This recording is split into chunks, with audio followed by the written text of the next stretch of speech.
मारुति नंदन सर्व अमंगल मूल निकंदम पवन तनु संतन हितकारी हृदय विराज धवत विहारी मातु पिता गुरु गणपति सारद शिवा समेत शंभु सुख नारद चरण बंदी विनव सब काहू दे राम पद ने निमाऊ वंदे राम लखन वैदेही के तुलसी के परम सदय जी। जय साई राम।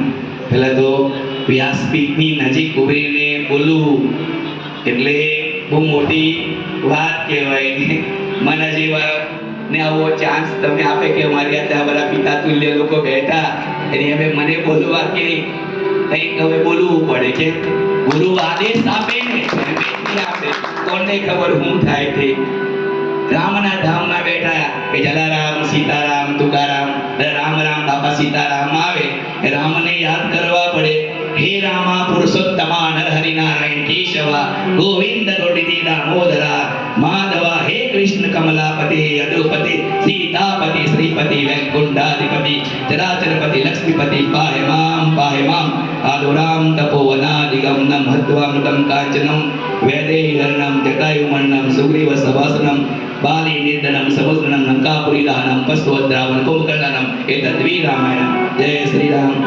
કેમ આપણે બાપાના નામે જલારામ બાપા રામ બોલતા એટલે રામને યાદ કરવો પડે કે બાપા કઈ નહીં કરતા રામ બોલતા રોટલો ખવડાવતા આ આપણને ખબર।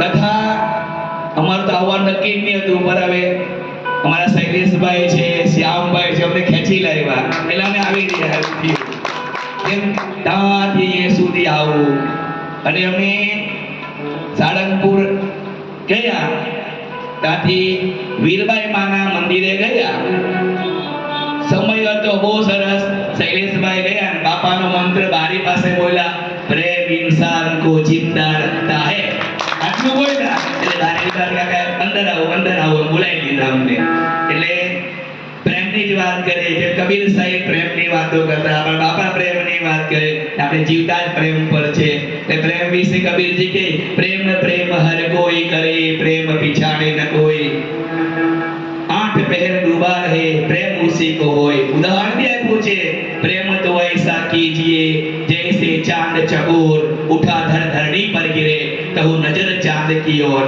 એટલે કે ચકોર જેવો પ્રેમ કરોગે ને જોયા જ કદા કાય ધડ પડી જમીન પર જાય કभी એના બાજુ જોયા કરે એટલે કે પ્રેમ ને તાતને અમે બી ખેતે ને ઓદી આવી રહ્યા કે બે પાસે ની જઈ આવીએ અમે તો સાંભળવા આવીએ ને અમને આપી દે એટલે અમારે કંઈક બોલવું પડે। આજે એકાદશી છે બાપાના વિડીયો અમે જોતા રસ્તે આવ્યા ને અમે રસ્તે એમ સત્સંગ કરી આવ્યા પેલા ખાટુ શ્યામના દર્શન કરી આવ્યા સુરતમાં મંદિર તો શૈલેષભાઈ અમે નસીબ એવા કે ત્યાંથી પાઠ કરતા કરતા જ આવ્યા વીરબાઈ માના શરણમાં બી પાઠ કર્યા લાકડી તમે દર્શન જેટલા અમે દર્શન કરીને ત્યાંથી પાઠ કરીને આવી રહ્યા અહીં આવીને નાહી બી લીધું જ્યાં જ્યાં તમે ગયા ત્યાં પછાતીઓ મેં ગયા એનો મતલબ ધક્કો કોઈમાં આવ્યો થાય આવું થાય। હવે આજે દિવસ એકાદશી છે એટલે નાની અમસ્ત એકાદશી એક વાત કરીએ। મહારાષ્ટ્રના એક સંત નામદેવ થઈ ગયેલા એકાદશીના દિવસે ભંડારો કરતા કીર્તન રાખતા અને જનાબાઈ નામની ઘરે કામ કરતી એક બાઈ એ દરવાજા પર બેસીને કીર્તન જોતી અને તે સમયે હરિ કીર્તન અને હરિ આવીને નાચતા ગુરુને દેખાતા નહીં શિષ્યને દેખાતા। આવી વાત કેમ કરે ખબર અત્યારે જમીને જલારામ ધામ એટલે અમે નિમખલ ગયા અને પોતાના અનુભવની વાત કહેવી પડે। કથા દરમિયાન લાસ્ટ દિવસ હતો બેઠા બધા ભક્તો દીપિકાબેન બેઠા હતા અમારે 7-8 મિત્ર બેઠા 8-9 માણસ અમે તો ગાડીમાં નીકળી તો કેટલા દે પછી નીકળી જાય ખબર પડે બધા બેઠા હતા પણ એટલી મધુર ચંદનની સ્મેલ આવતી હતી એનો અહેસાસ અમને થતો હતો। રસ્તે નવે નવ વ્યક્તિ વાત કરે કે અમને કંઈ થાય એમ પણ હું થાય તે ખબર નહીં પડે પછી એમ થયું ગુરુને એમની કદાચ શિષ્યને ભગવાન દર્શન આપતા હોય તો આજે એકાદશી છે કદાચ કોઈ જગ્યાએ સાંઈ હાજર હોય કારણ કે એકાદશી નામદેવમાં કીર્તન કરતા ને તો એ ભક્તને દર્શન જનાબાઈને ભગવાન આપતા અને જનાબાઈ રડતી કે બહુ કીર્તન નહીં કરાવતા, અમારા ઠાકોર નાચે ને તેના પગ દુખે એમ કે. અને રડતી આજીજી કરતી. આવી એકાદશીનો મહિમા ને આજે અમારા રાધારામજીનો જન્મ થયો એમ કે ચાલે, તે જન્મદિવસ મેં જોયો એટલે સરસ. અમે તો કેવું કે કઈ કેક બેક કાપવું, પછી શાંતિથી કથા બતાવીને એનો બી ઉત્સવ મનાવવો પડે કે આજે પુનર્જન્મ કહેવાય, તે બી જલા અને સાઈના મિલનથી. બોલવા પછી બોલ્યા જ કરે એમ થાય. કેમ કર કે ભગવાન કઈ આપે તો જાય તો કે બોલ્યા કર એમ થાય. અને આજ તો આપે કે બાપુને સાંભળવા આવ્યા. તો બી એક મસ્ત રાજા હતો, રાજા એક રાજ્ય કરતો રાજા હતો. એ રાજાને 4 રાણી હતી. મસ્ત મજાનું રાજ્ય, રાજા બી મસ્ત રાજ્ય કરતો, પ્રજા સુખી હતી. એક દિવસ રાજાના મનમાં વિચાર આવ્યો કે સારું હવે તો મરી જવાનું, શું કરું? 4 રાણીને બહુ પ્રિય હતી, અતિ પ્રિય હતી. તો ગુરુને બોલાવ્યા. ગુરુ શું કરાય એમ કે જીવનનો મુક્તિનો માર્ગ બતાવો. ગુરુએ કીધું એક કામ કરો ને, જંગલમાં જ્યાં કરો, રાજપાટ છોડી દેવો, તપસ્યા કરો એમ કે. રાજાને ગુરુનો વિચાર યોગ્ય લાગ્યો. સૌથી પ્રિય નાની રાણી હતી, પહેલેથી હાથ જોડાઈ ગઈ રાણી. તેને કીધું મને સંસારમાંથી મોહ માયા ઓછી થઈ ગઈ, મૃત્યુ નજીક આવવાનું છે, આ રાજપાટ છોડને મારે જંગલમાં તપસ્યા કરવું છે, પ્રભુને પામવા છે, તું મારી જોડે આવશે? નાની રાણીએ ના પાડી દીધી, મારથી નહીં અવાય, તમે તમારે જવું, હું તો રાજકોટ ભોગવીશ અહીંયા કે. કઈ રાજા ખુશ થયો. સેકન્ડ નંબરની બીજી રાણી, સેકન્ડ લાસ્ટ રાણી પાસે પાછો ગયો અને કે મારા મનમાં વિચાર આવ્યો કે રાજપાટનો મોહ માયા મને કશું કામની નથી, હવે મેં શું કરું? હું જંગલમાં તપસ્યા કરવાનો છે મુક્તિ માટે, તું મારો સાથ આપશે?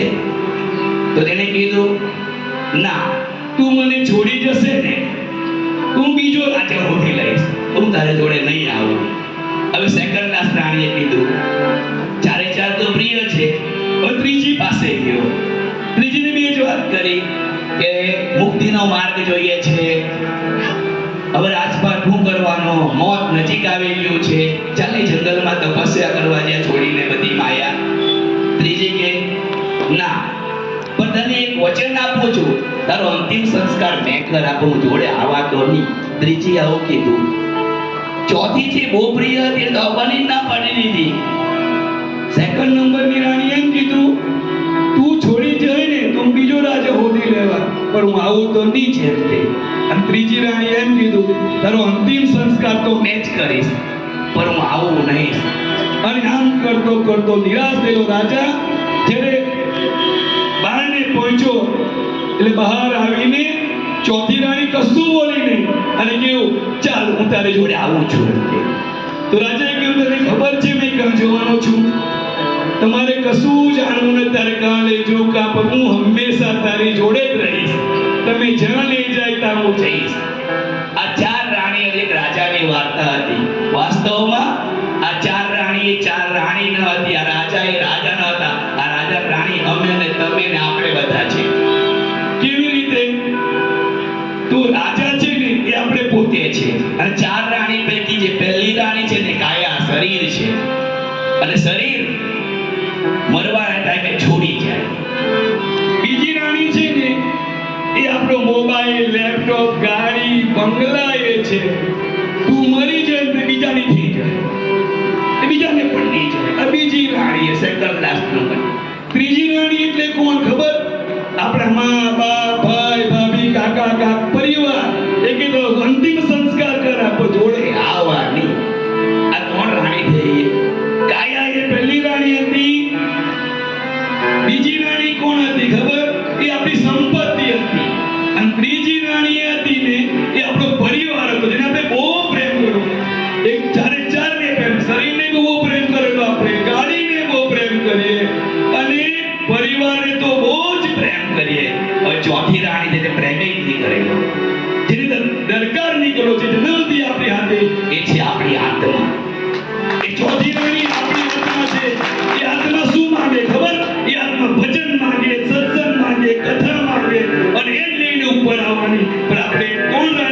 હચેલી અને ચોથી રાણી ની હચેલી. તે આ સત્સંગ છે, આ કથા છે, આ કીર્તન છે, અને છેલ્લે સુધી એ ભક્તિનું ભાદુ ઉપર આપવાનું એ ચોથી રાણી આપણી જોડે આવશે. અસ્તુ. ઓમ સાંઈરામ. ઓમ સાંઈરામ.